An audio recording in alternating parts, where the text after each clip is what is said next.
Sur la question que vous avez posée sur Apple, c'est la suite logique de la mise en demeure qui avait été faite il y a quelques mois. Je confirme que ce matin, nos avocats qui travaillent en coordination avec la task force pilotée par le professeur Ming Chang ont déposé plainte, je pense, à Paris et à Bruxelles contre Apple parce que nous avons des éléments qui attestent que Apple est bénéficiaire du circuit sanguinaire qui entoure la production du cobalt, notamment avec l'agression rwandaise, parce que vous savez que les mobiles de cette agression est essentiellement économique. Je n'ai pas besoin de parler de Roubaïa et de tout ce qui se passe. C'est ces circuits-là. Et donc, il y a des soupçons qui font qu'aujourd'hui, au-delà de la mise à demeure qui a été faite et qui n'a pas véritablement obtenu la suite escomptée, d'aller un peu plus loin. Et donc, nous aurons l'occasion, dès les retours du professeur Mingachang, d'organiser un exercice de redevabilité où on pourra vous dire davantage sur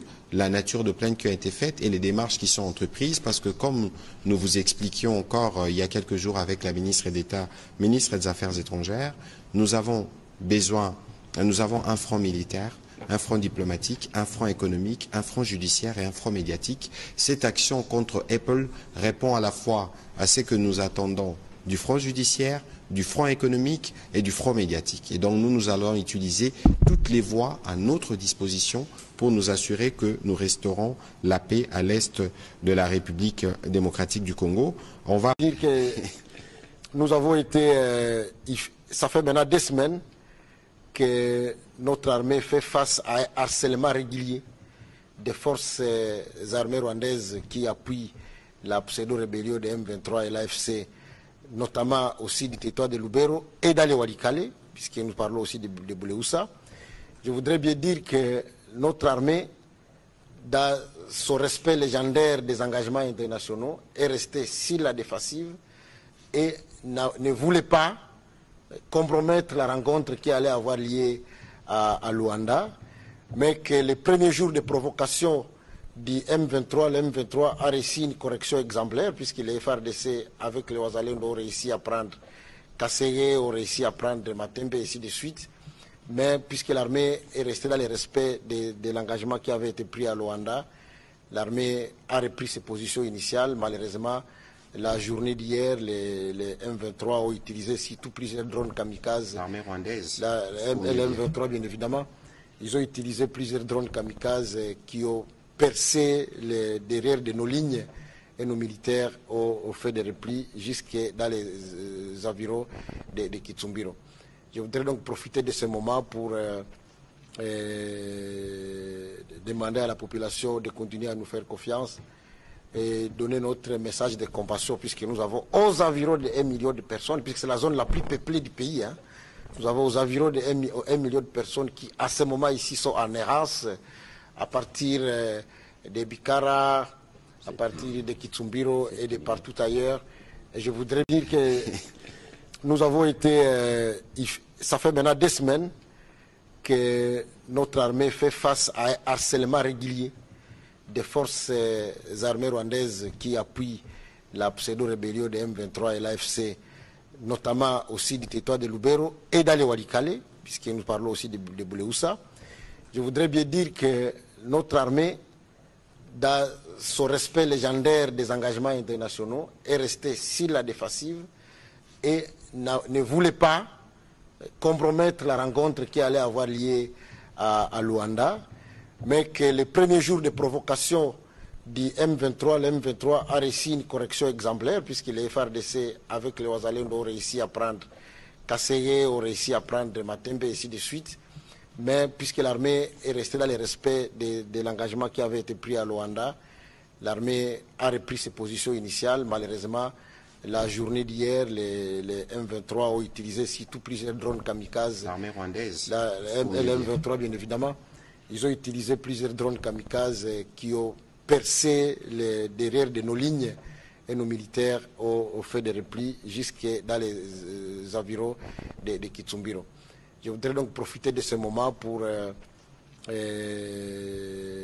demander à la population de continuer à nous faire confiance et donner notre message de compassion, puisque nous avons environ de 1 million de personnes, puisque c'est la zone la plus peuplée du pays. Hein. Nous avons environ de 1 million de personnes qui, à ce moment ici, sont en errance, à partir de Bikara, à partir de Kitsumbiro et de partout ailleurs. Et je voudrais bien demander aussi au FRDC, à quelques éléments des FRDC qui ce matin ont essayé de créer la panique, à tirer des balles à l'air et à piller des maisons. Heureusement que l'administrateur du territoire est intervenu pour mettre fin à ces petits désordres. L'armée se réorganise. Nous appuyons l'armée. Je voudrais profiter de ce moment pour dire à la population de continuer à faire confiance au chef de l'État parce qu'il fait tout ce qui est de son possible. Hier, il a même failli rencontrer le diable parce que l'objectif prioritaire pour lui, c'est pour ramener la paix dans cette zone-là. De toute façon, sur cette nous allons continuer à l'accompagner. Nous allons continuer à accompagner les FRDC et les Ouazalendo qui sont engagés sur le terrain. Et nous allons attaquer le leader de ces coins, conseiller sur les éléments de défaillance qui, on ne peut pas les cacher, qui sont visibles pour qu'effectivement nos forces puissent avoir la capacité de résister, de garder des villages et de pouvoir libérer. De toute façon, sur ça. Et je voudrais bien demander aussi au FRDC, à quelques éléments des FRDC qui ce matin ont essayé de créer la panique, à tirer des balles à l'air et à piller des maisons. Heureusement que l'administrateur du territoire est intervenu pour mettre fin à ces petits désordres. L'armée se réorganise. Nous appuyons l'armée. Et je voudrais profiter de ce moment pour dire à la population de continuer à faire confiance au chef de l'État parce qu'il fait tout ce qui est de son possible. Hier, il a même failli rencontrer le diable parce que l'objectif prioritaire pour lui, c'est pour ramener la paix dans cette zone-là. De toute façon, sur cette nous allons continuer à l'accompagner. Nous allons continuer à accompagner les FRDC et les Ouazalendo qui sont engagés sur le terrain. Et nous allons attaquer le leader de ces coins, conseiller sur les éléments de défaillance qui, on ne peut pas les cacher, qui sont visibles pour qu'effectivement nos forces puissent avoir la capacité de résister, de garder des villages et de pouvoir libérer. De toute façon, sur... Alors j'ai vu beaucoup déjà faire les calculs. Ça m'a un peu amusé aussi de voir que les Congolais sont très spécialistes de faire des calculs. Il y en a qui sont très pessimistes et qui se disent mais c'est encore une autre promesse de plus. Je voudrais bien leur dire que c'est réaliste, c'est réalisable et nous allons le faire. Et vous allez dire, vous allez le faire comment? C'est pour cela que nous sommes là en tant que ministre pour pouvoir vous dire ce que nous allons faire. Nous avons prévu une stratégie du développement intégral. Le développement intégral veut dire que vous ne choisissez pas seulement des petites parties du pays où vous faites les choses et les autres parties, vous les laissez à Berne, et puis comme les ONG vous disent, bon, voilà, on va d'abord faire l'expérience du Kasaï, on va faire l'expérience du Sangourou, et on ne règle pas les problèmes dans son ensemble. Les gens qui ont vécu dans ces pays pendant beaucoup de temps, ils savent qu'à l'époque coloniale, ces routes étaient faites et entretenues par les zones. Il n'y avait pas de tracteurs. Les 38 000 km de routes dont le président a parlé, qui sont les routes de dessert agricole, ils vont être faites par la méthode IMO. Nous allons mobiliser. Méthode IMO, ça veut dire? Ça veut dire, en des termes très simples, c'est la population qui va être mobilisée à pouvoir entretenir et réhabiliter ces routes. Et vous savez que les coûts substantiels d'entretien et de réhabilitation des routes par cette méthode, ce sont des coûts qui sont en fait des coûts marginaux. Dans la deuxième catégorie de routes dont le président a parlé, ce sont les 11 000 routes prioritaires. Nous avons identifié dans tous les pays les 11 000 kilomètres de routes, ce qu'on appelle les routes provinciales. En fait, ce sont des routes qui relient les chefs-lieux des territoires aux chefs-lieux des provinces. L'objectif pour nous, c'est que ces routes soient stabilisées pour permettre effectivement la connectivité entre les chefs-lieux des territoires et les chefs-lieux des provinces. Comme ça, les routes de cette agricole qui vont être faites par la méthode IMO seront connectées à ces routes prioritaires, donc ces routes, les RP, les routes provinciales, pour permettre ici à la population d'évacuer en fait les produits agricoles des bassins de production vers les centres de consommation. Et nous allons le faire. Je voudrais bien que vous reteniez que ce travail, nous allons le faire. Ce n'est pas un travail compliqué à faire. La deuxième catégorie, ce sont les voies navigables des dessertes agricoles. En fait, ce pays, c'est un État béni. On n'a pas tous, il n'y a pas deux pays au monde qui ont les mêmes caractéristiques que nous. Nous avons plus ou moins 25 000 kilomètres de voies navigables dans les pays. Dans le pays. Dans le pays. Ça veut dire que nous avons 65% du territoire, soit 94 chefs-lieux de territoire qui sont connectés à Kinshasa par l'eau. Et si vous suivez bien l'histoire de ces pays, ces voies navigables ont été parmi les voies qui ont été les plus utilisées à l'époque coloniale lorsque ce pays a été effectivement parmi les 10 économies les plus fortes du monde. Donc, ce réseau de 25 000 km est réparti à 3. Il y a le premier réseau qu'on appelle le réseau de la catégorie R et la catégorie B qui est géré par la RVF, ça veut dire les grandes rivières et les fleuves. Et puis nous avons la troisième catégorie, la quatrième catégorie, qui sont les rivières qu'on appelle les voies navigables des dessertes agricoles. Et donc le travail que nous allons faire, il va consister d'abord à ce qu'on appelle l'aménagement. L'aménagement, c'est le balisage. C'est-à-dire le balisage vous permet d'abord, de pouvoir répertorier et de pouvoir identifier de manière claire la route maritime. Ça pour éviter les accidents. Vous savez que, moi-même je ne savais pas, quand je suis arrivé, quelqu'un peut quitter ici et se rendre au port de Lodja. Nous disons que Lodja est enclavé, alors qu'avec les voies navigables, en faisant la réouverture de la Lukeni, on est capable d'atteindre Lodja par la voie navigable. Et donc de quitter à Kinshasa avec un bateau de 1200 tonnes et décharger à Lodja.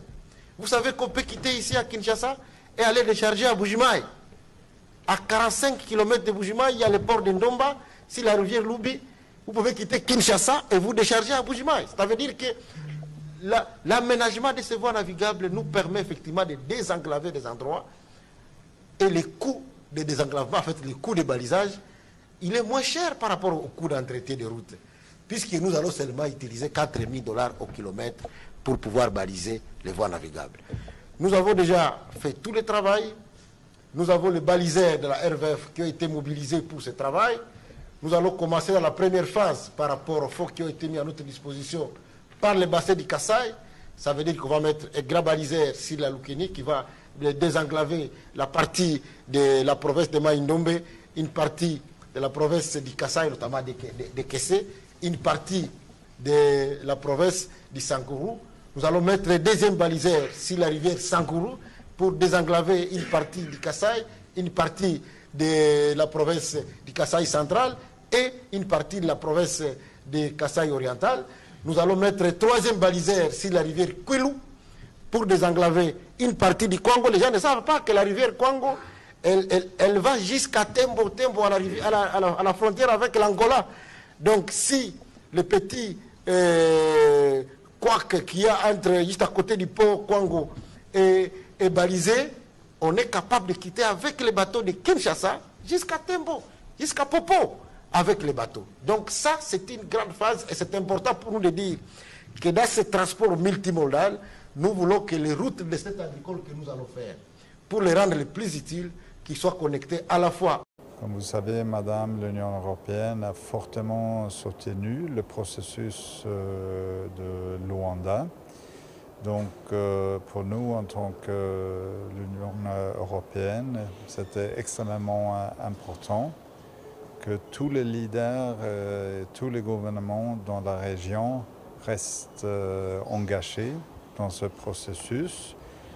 Je crois que les peuples dans la région et surtout les peuples dans l'Est de la République démocratique du Congo qui ont souffert tant et continuent de souffrir,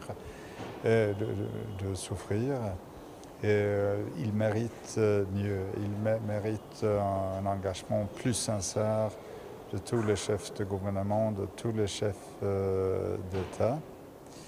Et j'ai aussi partagé avec Monsieur le Président le fait que l'Union européenne a été très très claire qu'il faut que le Rwanda retire ses troupes de l'Est de la République démocratique du Congo et qu'il faut aussi que le Rwanda coupe le soutien pour le mouvement M23 et ajouté à cela, il faut aussi que le gouvernement congolais cesse la coopération avec les FDLR et démantèle les FDLR.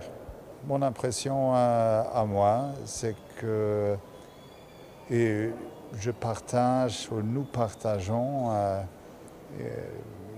aperçu similaire de ce qui se passe, surtout dans l'Est du Congo. Nous partageons aussi une ferme volonté de contribuer à ce que le processus de Luanda soit remis sur les rails.